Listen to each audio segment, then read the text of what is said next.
क्या आपका पैसा आपके बैंक अकाउंट में पूरी तरह सुरक्षित है? अगर आपको लगता है हाँ, तो ये आपकी सबसे बड़ी गलतफहमी है। क्योंकि आज के डिजिटल ज़माने में एक छोटी सी गलती और पूरी ज़िंदगी भर की कमाई गायब। पहले चोर घर का ताला तोड़ते थे, लेकिन अब डिजिटल चोर आपका भरोसा तोड़ते हैं। मार्केट में ऐसे नए नए बैंकिंग स्कीम आ गए हैं कि पढ़े लिखे लोग भी उनके जाल में फंस रहे हैं। ये फ्रॉडर किन किन तरीक़ों से आपके साथ बैंकिंग स्कैम कर सकते हैं, आज सब कुछ इस वीडियो में बताने वाला हूँ, और किस तरह से आपको इन बैंकिंग स्कैम से बचना है ताकि आपके साथ फ्रॉड ना हो सके। चलिए सबसे पहले देख लेते हैं पार्ट फर्स्ट है OTP वाला सबसे आम स्कीम। एक लड़की की सुरीली आवाज़ में आपके पास कॉल आएगी और आपसे OTP के लिए दबाव डालेगी, यानी कि एक OTP आपके मोबाइल नंबर पर आया होगा, प्लीज़ वो बता दीजिए। आपको नहीं बताना है, OTP किसी के साथ शेयर नहीं करना है, इस बात को दिमाग में डाल लो।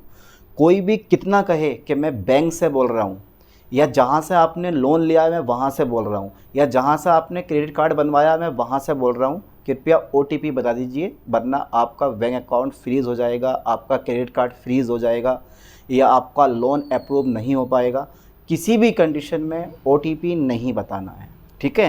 देखो यहाँ पर भी यही लिखा है फ्रॉड का तरीका। सबसे पहले ठग बैंक कर्मचारी बनकर फ़ोन करता है और कहता है कि आपके अकाउंट में समस्या है या KYC करनी है। इसके बाद मोबाइल पर आए OTP को बताने का दबाव बनाता है। तो ध्यान देना, बैंक कभी OTP नहीं मांगता, ठीक है। बैंक कभी OTP नहीं मांगता। अगर आपके बैंक अकाउंट की KYC नहीं है तो सीधे बैंक में जाएं और बैंक में जाने के बाद वहाँ पर अपने अकाउंट की KYC करवाएं, ठीक है। ऑनलाइन झंझट से बच कर रहें, ओके। बचाव का नियम याद रखिए, बैंक का कोई भी कर्मचारी कभी भी फ़ोन पर आपसे OTP, पिन, CVV या पासवर्ड नहीं मांगता। OTP सिर्फ़ और सिर्फ आपके लिए है, किसी को ना बताएं।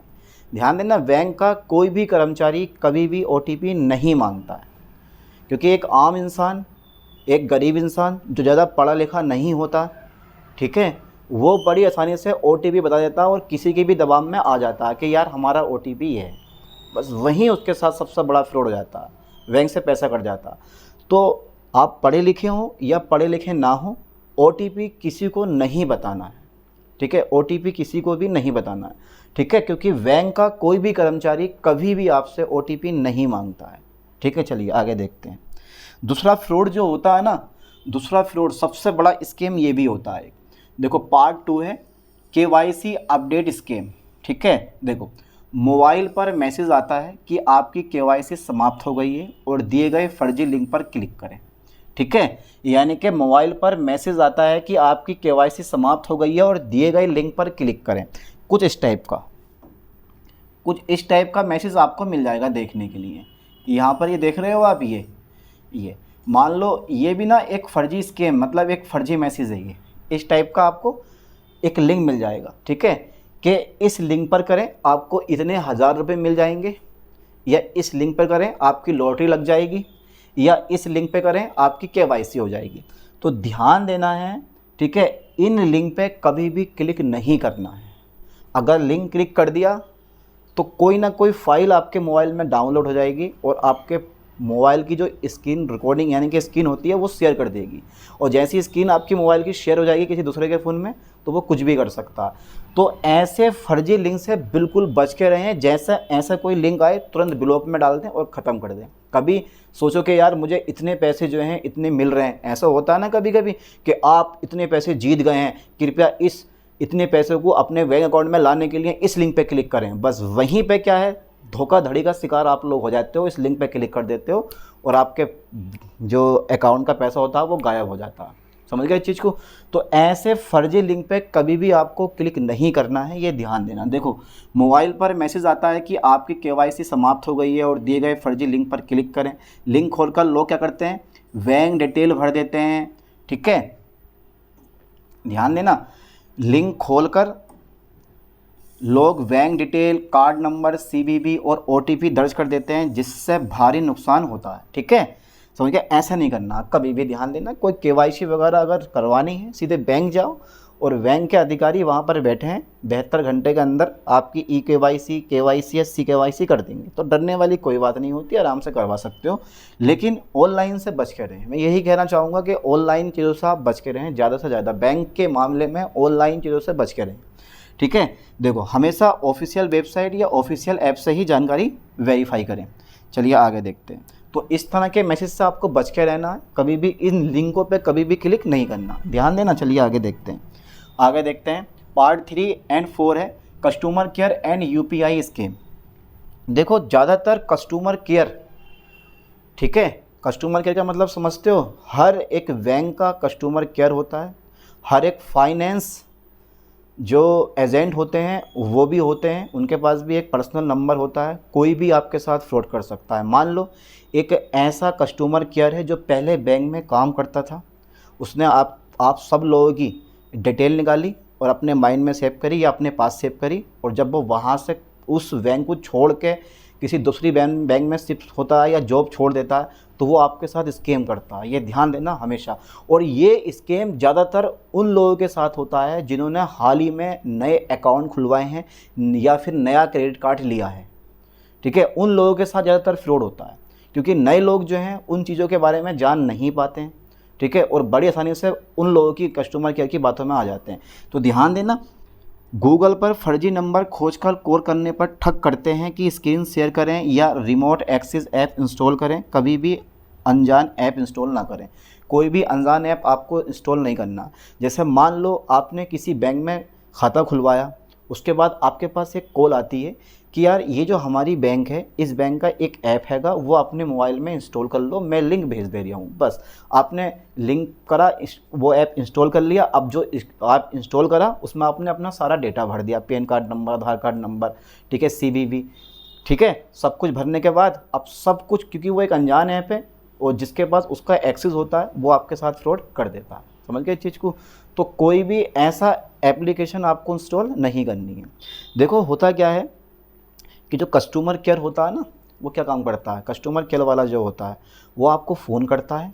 एक लड़की होती है, सुरीली आवाज़ में आपको फ़ोन करेगी, आपको फंसाने की पूरी कोशिश करेगी ताकि आप उसकी बात को ध्यान सुनें। वो आपको कस्टमर ID बताएगी, पैन कार्ड के लास्ट अक्षर बताएगी, आधार नंबर के लास्ट अक्षर बताएगी, आपसे पूछेगी और आप उसे बता देगी कि आप यहाँ के रहने वाले हो। यानी कि बैंक में जितनी भी डिटेल होती है सब उसके पास होती है।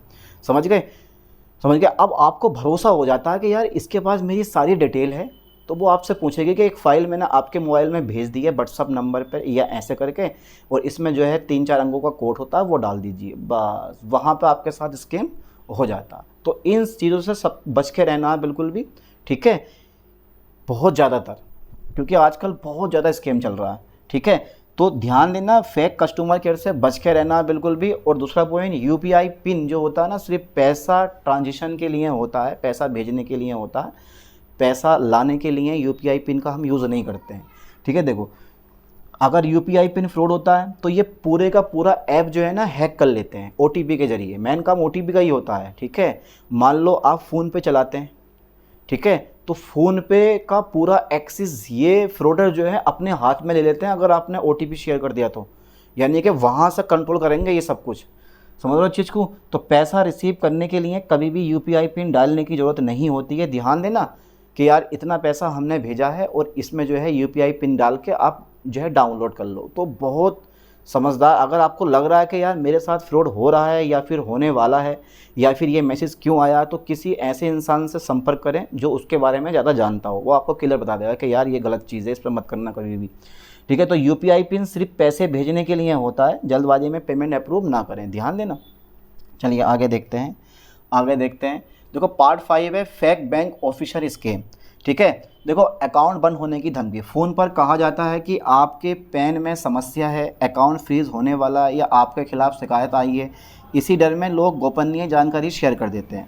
ठीक है, यानी कि अपनी जानकारी शेयर कर देते हैं। कभी कभी तुमने देखा होगा एक ऑफिसर की वीडियो कॉल आती है, वो आपको वीडियो होता नहीं है, वो धमकाता है कि आपके अकाउंट में इतने पैसे जो है, इतना आपका अकाउंट फ्रीज कर दिया गया है, आपको डिजिटल अरेस्ट कर लिया गया है। और आप ऐसे करें, इतने अकाउंट में इतने पैसे डालें, और बहुत से लोग उनकी बातों में आ जाते हैं और पैसे उनके अकाउंट में डाल देते हैं, वो आपके साथ फ्रॉड हो जाता है। इन सब चीज़ों से बच के रहना है आपको, ठीक है। तो फ़ोन पर कहा जाता है कि आपके पैन में समस्या है, अकाउंट फ्रीज़ होने वाला है या आपके खिलाफ़ शिकायत आई है, इसी डर में लोग गोपनीय जानकारी शेयर कर देते हैं कि OTP आएगा और हम जो है आपका जो है अकाउंट ठीक कर देंगे और कभी भी ये फ्रीज नहीं होगा। इस तरह का अगर कोई भी फ़ोन कॉल आती है तो ध्यान दें, सतर्क हो जाएं कि ये स्कैम हो रहा है और उससे बच के रहें, ठीक है। कॉल काटें और बैंक के ऑफिशियल चैनल से खुद संपर्क करें। अगर लग रहा है कि यार ये बैंक के थ्रू, बैंक बहुत कम आपको कॉल करेगा, कभी कभार किसी कंडीशन में आपको कॉल करेगा, वरना बैंक कभी कॉल करते ही नहीं है, ठीक है। समझे, कभी कभार लगेगा कि यार यहाँ पे ये मेन पॉइंट है और इस व्यक्ति का जो है ये ऐसे ऐसे हो रहा है, तो फ़ोन करेगा आपको बैंक, वरना बैंक कभी कॉल नहीं करता, ये ध्यान देना। चलिए आगे देखते हैं। देखो पैसा सेव 5 पॉइंट हो गए हमारे, ठीक है। पार्ट 5, अच्छा तो पार्ट 4 हमारा कौन सा था, 3 एंड 4, ठीक है। आइए, फेक बैंक ऑफिसर स्कीम हमारा हो गया है। अब इसके बाद में देखो पैसा कैसे सेव रखें, ध्यान देना। OTP, ATM pin, UPI pin, CVV और नेट बैंकिंग पासवर्ड कभी किसी के साथ शेयर ना करें, ठीक है। OTP किसी के साथ शेयर नहीं करना है, अपना ATM पासवर्ड किसी के साथ शेयर नहीं करा है। कोई कितना भी कहे कि आपका ATM कार्ड ब्लॉक हो चुका है, बंद हो चुका है, दोबारा रीअप्लाई करवा दें, एक OTP आएगा और मैं दोबारा रीअप्लाई कर देंगे, कुछ नहीं करना, ये ध्यान देना, ये सब फेक होते हैं, ओके। रूल नंबर 2 है, किसी भी अनजान लिंक या संदिग्ध मैसेज पर क्लिक करने से पूरी तरह से बचें, क्योंकि कोई भी, जैसे मैंने बताया ना कि कोई लिंक भेजेगा तो उसको आपको क्लिक नहीं करना है। अपने बैंकिंग ऐप और मोबाइल में स्ट्रॉन्ग सिक्योरिटी और बायोमेट्रिक लॉक रखें। आजकल जो ज़्यादा पढ़े लिखे लोग हैं, अमीर लोग होते हैं, उनके मोबाइल में हर मतलब जो बैंक का ऐप होता है पर्सनल वो होता है, लेकिन जो ग्रामीण क्षेत्र में रहते हैं वो इतना ज़्यादा ध्यान देते नहीं हैं इन ऐपों पे, सीधे जो भी प्रॉब्लम पड़ती है बैंक में जाते हैं। लेकिन फ्रॉड किसी के भी साथ हो सकता है, पढ़े लिखे के साथ भी हो सकता है और बिना पढ़े लिखे के साथ भी हो सकता है। चलिए आगे देखते हैं। अपने बैंकिंग ऐप और मोबाइल में स्ट्रॉन्ग सिक्योरिटी और बायोमेट्रिक रखें, ठीक है। SMS और बैंक ट्रांजेक्शन अलर्ट को कभी इग्नोर ना करें। अनधिकृत ट्रांजेक्शन पर तुरंत रिपोर्ट करें, ठीक है। आगे देखते हैं। देखो एक चीज़ मैं आपको और बता रहा हूँ, अगर आपके साथ बाई चांस पैसे कट गए, फ्रॉड हो चुका है, मान लो आपने ऑनलाइन क्रेडिट कार्ड बनवाया, ठीक है, कस्टमर केयर का फ़ोन आया और उसी ने आपके क्रेडिट कार्ड की लिमिट खाली कर दी, ठीक है। उस कंडीशन में आपको क्या करना है, या बैंक से आपके पैसे उड़ गए हैं, तो सबसे पहले ध्यान देना, बैंक में सबसे पहले जो है ना, जो फ्रॉड आपके साथ हुआ है, चाहे वो 10,000 रुपये का फ्रॉड हुआ, सबसे पहले 1930 पर कॉल करके अपनी शिकायत दर्ज कर देनी है, ठीक है, हाथों हाथ 24 घंटे के अंदर अंदर। ध्यान देना, देखो ये भारत में फाइनेंशियल साइबर फ्रॉड की स्थिति में तुरंत 1930 पर कॉल करें। 1930 पर कॉल करके ट्रांजेक्शन ID सहित, ट्रांजेक्शन ID होती है वो वहाँ पे दर्ज करवा देनी है कि मेरे साथ इतना फ्रॉड हो गया, आपकी शिकायत जो है वो दर्ज हो चुकी है। उसके बाद आप सीधे बैंक में जाएँ, समझ गए, बैंक में जाएँ, बैंक कर्मचारियों से मिले कि ऐसे ऐसे फ्रॉड हुआ है मेरे साथ, ठीक है। तो वो आपको एक फॉर्म देंगे भरने के लिए, जमा करवाएंगे, और हो सकता है कि लगभग 50% या 60% आपका पैसा जो है फ्रॉड वाला जो हुआ है वो मिल जाए आपको, ठीक है। वो उसकी बैंक, उसको ना एक, उसको केस बोलते हैं, बैंक केस करेगी, मतलब उस केस को देखेगी बैंक कि यार सच में इनके साथ फ्रॉड हुआ है। अगर OTP शेयर ना करा हो आपने, क्योंकि OTP शेयर करना सबसे बड़ी आपकी गलती हो सकती है, उस पर कोई पैसा रिटर्न नहीं होता है, ध्यान देना, क्योंकि OTP आपने खुद बताया होता है, बिना OTP के कोई ऐप इंस्टॉल होकर आया है या आपने किसी साइट पे लिंक करा है, ठीक है, या और किसी तरीके से फ्रॉड हुआ है, तो बैंक उस चीज़ को मानता है कि इनके साथ फ्रॉड हुआ। अगर OTP शेयर करा तो उसको फ्रॉड नहीं मानता वो, क्योंकि हर बार बैंक आपसे बोलती है कि भाई OTP किसी को शेयर नहीं करना है, तो क्यों करा OTP शेयर, ये आपकी गलती है ना, तो इसको आपकी गलती मानकर बैंक कभी पैसा रिटर्न नहीं करती है, ठीक है। तो 50% 80% तक पैसा रिटर्न हो जाता है अगर बैंक को लगता है कि हाँ इनके साथ में फ्रॉड हुआ है, समझ गए इस चीज़ को। चलिए आगे देखते हैं। भारत में तो सबसे पहले इस पर कॉल कर देनी है, ठीक है, ओके। देखो जितनी जल्दी एक्शन लेंगे पैसा वापस मिलने की संभावना उतनी ज़्यादा होती है, आ जाता है पैसा काफ़ी वापस फ्रॉड की कंडीशन में। राष्ट्रीय साइबर क्राइम रिपोर्टिंग पोर्टल पर तुरंत शिकायत दर्ज कराएं और ट्रांजेक्शन ID संभाल कर रखें, ठीक है। तो मैंने जब बताया ना, 19 जैसे फ्रॉड हुआ 1930 पर आपने कॉल कर दी, आपका जो है आपकी जो रिपोर्ट है वो दर्ज हो चुकी है क्राइम के पास, यानी कि क्राइम ब्रांच के पास, ठीक है। और फिर आपको बैंक जाना है, ठीक है, बैंक में जो ट्रांजेक्शन आपकी ID है वो लगेगी, ठीक है, और इसकी कॉपी निकलेगी 1930 पर, और 2-3 डॉक्यूमेंट लगेंगे और आपको जमा कर देना है बैंक में। उसके बाद बैंक उसको देखेगी, ठीक है, जो हेड ब्रांच होती है, और अगर लगता है बैंक को कि सच में जो है इनके साथ फ्रॉड हुआ है, तो वो जो है आपका पैसा रिटर्न कर देगी। समझ गए इस चीज़ को?